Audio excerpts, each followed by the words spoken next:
कुछ कठिनाइयां जरूर आ रही थी। मंजू जी, आपसे जानना चाहेंगे, जब आप आगे बढ़ रही थी, इस अपने सफर की शुरुआत कर रही थी, तो बहुत सारी कठिनाइयां आपको भी आई होंगी, तो ऐसे में किसने आपका पूरा सहयोग दिया? मैम, जैसे कि रितु मैम ने भी बताया कि मेरे को इस बारे में कोई नॉलेज नहीं थी। मैं जानती भी नहीं थी कि मछली पालन या फिर सिंगाड़े जैसी खेती कैसे करते हैं जी। लेकिन फिर भी मैंने वो कार्य किया और मैंने सीखा क्योंकि मेरे पास के कृषि विज्ञान केंद्र मुरादनगर गाजियाबाद से, वहां से हमारे यहाँ पे ट्रेनिंग होती है सभी फार्मर्स की, और जो कि ये प्रधानमंत्री कौशल विकास योजना के तहत हम कुछ ट्रेनिंग पे गए भी हैं और हमने जाकर मौके पे विजिट भी किया है। तो वहां से ही मुझे मतलब ये सब चीजें सीखने का अवसर प्राप्त हुआ और फिर मैंने उनकी देख में उनकी नई नई तकनीकों के साथ मैंने अपने कार्य की शुरुआत करी। और करने के बाद अब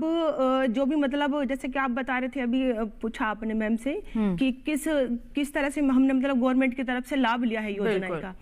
तो भारत सरकार द्वारा मुझे भी एक योजना का लाभ मिला था जो कि एक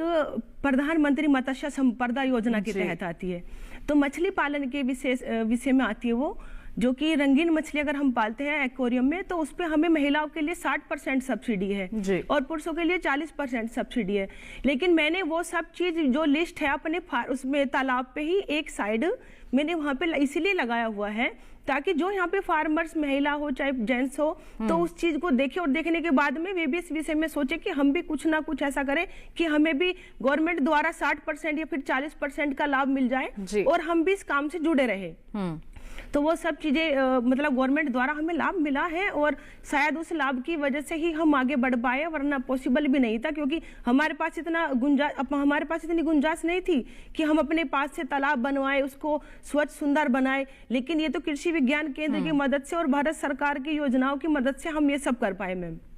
बिल्कुल, तो देखिए यहाँ पर जागरूकता ने इनका बहुत साथ दिया है। कृषि विज्ञान केंद्र से जुड़कर इन्होंने जो प्रशिक्षण हासिल किया है उससे इन्हें लाभ मिला है। तो ऐसे में हम कह सकते हैं कि मंजू जी ने जो सोचा था वो करके दिखाया है और उसमें उनका जो पूरा मार्गदर्शन है कृषि विज्ञान केंद्र के वैज्ञानिकों ने किया है और सरकारी योजनाओं ने भी उन्हें बहुत लाभ पहुंचाया है।